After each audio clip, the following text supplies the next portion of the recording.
হয়ে গেছে। দেখুন এইভাবে লাল লাল করে ভেজে দিয়েছি, এরপর এগুলোকে তুলে নিচ্ছি। কত সুন্দর লাগছে দেখুন দেখতে। এই দেখুন, দেখুন। নমস্কার বন্ধুরা, আপনাদের সকলকে স্বাগত। বড়দের প্রণাম এবং ছোটদের ভালোবাসা জানাই। আশা করি সবাই ভালো আছেন। আজকে আমি আবার চলে এসেছি আর একটি ভিন্ন স্বাদের রেসিপি নিয়ে। দেখুন, কোনো অনুষ্ঠান বাড়িতে বলুন বা এই বর্ষার সময় বিকেলের দিনে চায়ের সাথে যদি একটা হালকা ধরনের কিছু চানাচুরের রেসিপি থাকে, বেশ ভালোই লাগে খেতে। তাই আমি সেই চানাচুরের রেসিপি আপনাদের সঙ্গে শেয়ার করব। খুব সহজ পদ্ধতি এবং অল্প উপকরণেই হয়ে যায় এটা। আজকে আমি আপনাদের সঙ্গে শেয়ার করব সুজির চানাচুর। তো চলুন প্রথম থেকে ভিডিওটা দেখুন। তা আমি এখানে নিয়েছি সুজি। খুব বেশি উপকরণ লাগবে না। তো চলুন প্রথমেই আমি উনুনটাকে ধরিয়ে নিচ্ছি। এই দেখুন, উনুনটা ধরিয়ে দিয়েছি, এরপর কড়াটা বসিয়ে দিচ্ছি।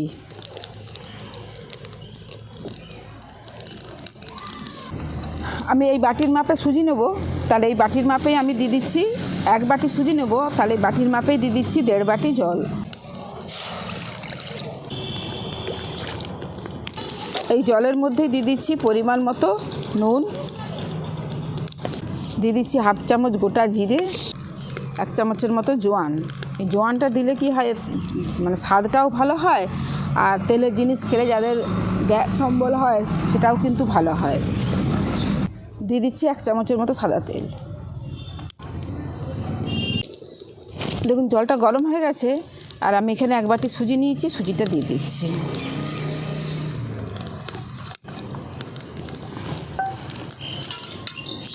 এই সুজিটা দেওয়ার পরে কিন্তু নাড়তে হবে, একটা ডো তৈরি করে নিতে হবে।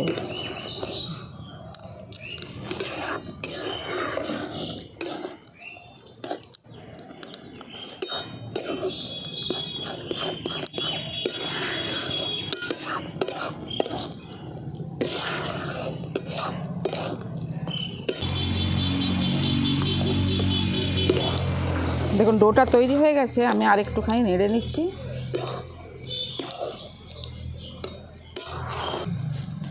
দেখুন এটা অটোমেটিক উঠে আসছে, এরপর এটাকে আমি নামিয়ে নিচ্ছি। এবার এটাকে নামিয়ে নিচ্ছি। এবার একটু ঠান্ডা করে নেবো ডোটাকে। আমি আরেকটা অন্য কড়া বসিয়ে নিয়েছি, এরপরে এই কড়ার মধ্যে দিয়ে দিচ্ছি সাদা তেল।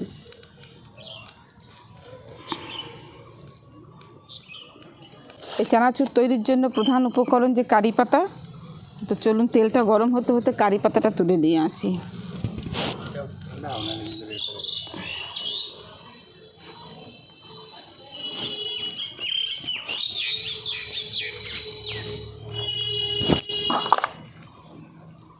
গাছ আর দেখুন কারি পাতার ফল হয়ে গেছে। এই ফলগুলো থেকে আবার গাছ হবে। এলে ফলগুলো যখন পাকবে না, লাল টুকটুকে হয় ফলগুলো দেখতে খুব সুন্দর লাগে।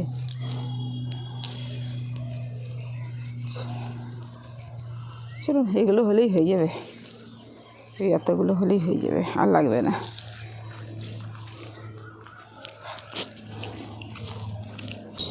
দেখুন অনেকে চানাচুর কিন্তু টক ঝাল মিষ্টিটা বেশি পছন্দ করে। তা আমি আজকে শুধুই মানে টক ঝাল করব, মিষ্টি কিন্তু দেবো না। তেলটা গরম হয়ে গেছে, আর আমি এখানে নিয়ে নিয়েছি চীনাবাদাম। এই চীনাবাদামগুলোকে আমি ভেজে নেব।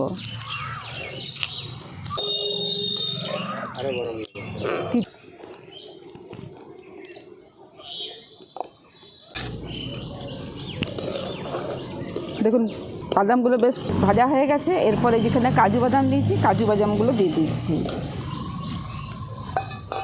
এর সাথে দিয়ে দিচ্ছি কারি পাতা।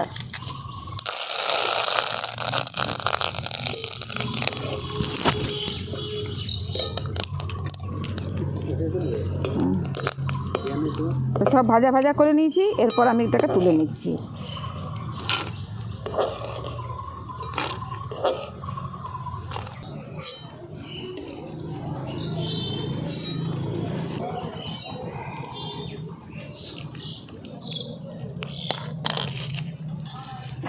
চানাচুরটাকে আমি ঝাল ঝাল বানাবো, টক ঝাল মিষ্টি বানাবো না।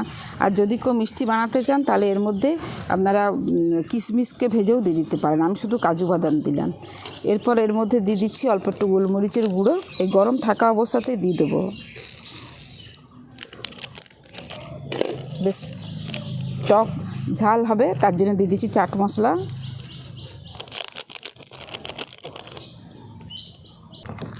খুব সামান্য পরিমাণে বিট নুন, সব আমি একসাথে খুব ভালো করে মিশিয়ে নেব।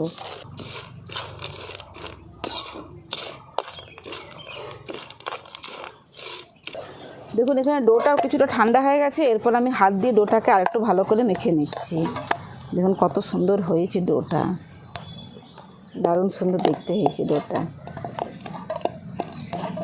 এখানে আমি 2টো আলু সেদ্ধ করে নিয়েছি। এবার সেদ্ধ করা আলুটা গ্রেট করে আমি এর সাথে দিয়ে দেবো।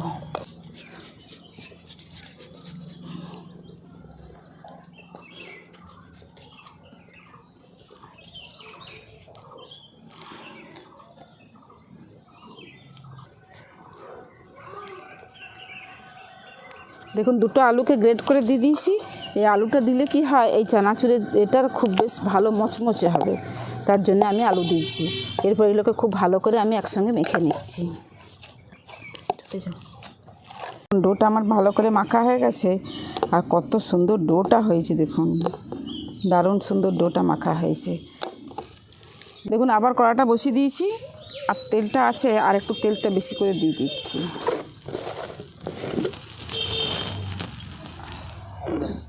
দেখুন তেলটা গরম হয়ে গেছে, আর এখানে যে আমি ডোটা মেখে রেখেছিলাম সেখান থেকে অল্প অল্প করে নিয়ে নিচ্ছি। দিয়ে এরকম একটা গ্রেটার নিয়ে নিয়েছি। আপনাদের কাছে যদি সেই চনা ভাজার মোল্ড, ওটাকে কী বলে, চনা ভাজার পাটা যদি থাকে সেটা নেবেন, আর না হলে এরকম গ্রেটারের সাহায্যে আপনি নিয়ে নেবেন। এইভাবে আমি এবারে গ্রেট করে দিচ্ছি।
দেখুন ভালো করে এটাকে মুচমুচে করে ভেজে নিতে হবে।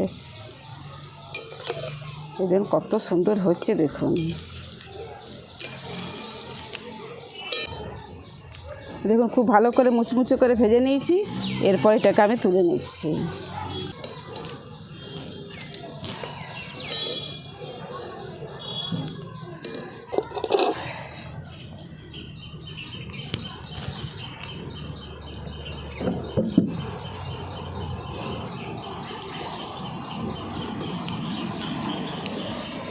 এই দেখুন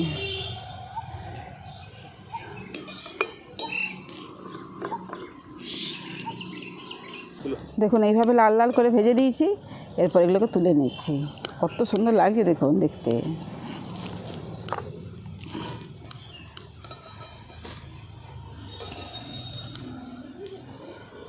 এটাই লাস্ট, এটাকে তুলে নিচ্ছি। সমস্ত ঝুড়িগুলো ভাজা হয়ে গেছে। এরপর ঝুড়িগুলোকে আমি তুলে নিচ্ছি। দেখুন সমস্ত ঝুড়িগুলো ভাজা হয়ে গেছে, সুজির এই ঝুড়িগুলো। এরপর এখানে যে বাদাম কারি পাতা ভেজে রেখেছি মশলা দিয়ে এটাকে মিশিয়ে দিচ্ছি।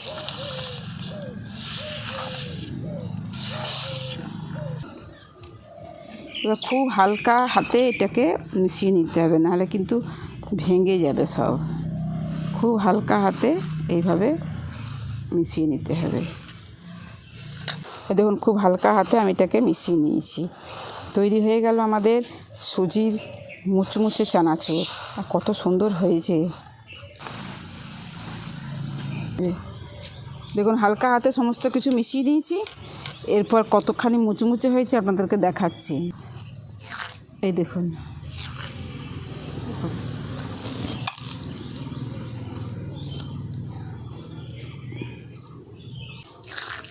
দেখেছেন কতটা মুচমুচে হয়েছে। দেখুন তৈরি হয়ে গেল একদম মুচমুচে সুজির চানাচুর। আর দেখতে কতটা লোভনীয় হয়েছে দেখুন, কত সুন্দর দেখতে লাগছে দেখুন। তৈরি হয়ে গেল মুচমুচে সুজির চানাচুর। আর কতটা লোভনীয় দেখতেও হয়েছে আর কতটা খাস্তা হয়েছে সেটাও তো আপনাদেরকে দেখালাম। এরপরে খেয়ে দেখি কীরকম হয়েছে।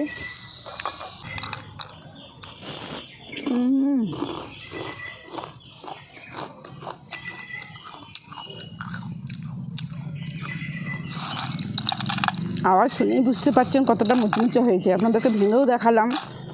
আর খেতে হয়েছে একদম সুপার, দারুণ সুন্দর খেতে হয়েছে। তা আপনারাও এভাবে বানিয়ে বাড়িতে স্টোর করে রেখে দেবেন। বৃষ্টির দিনে সন্ধেবেলায় গরম গরম চায়ের সঙ্গে এরকম সুজির খাস্তা চানাচুর থাকলে ব্যাস পুরোটাই জমে যাবে একদম। আর এরপর তো বর্ষাকাল আসবেই, তা আপনারা প্লিজ বাড়িতে এইভাবে বানিয়ে রেখে দেবেন, খেয়ে দেখবেন কীরকম লাগে। ভালো লাগলে যে লাইক কমেন্ট শেয়ার করবেন এবং প্লিজ সাবস্ক্রাইব করে দেবেন। পাশে থাকা বেল আইকনটি প্রেস করবেন সবার আগে নোটিফিকেশান পাওয়ার জন্য। প্রত্যেকেই ভালো থাকবেন, সুস্থ থাকবেন, সাবধানে থাকবেন। আজকের ভিডিওটা আমি এখানেই শেষ করছি। আবার আপনাদের সঙ্গে দেখা হবে পরবর্তী আরেকটি ভিডিওতে।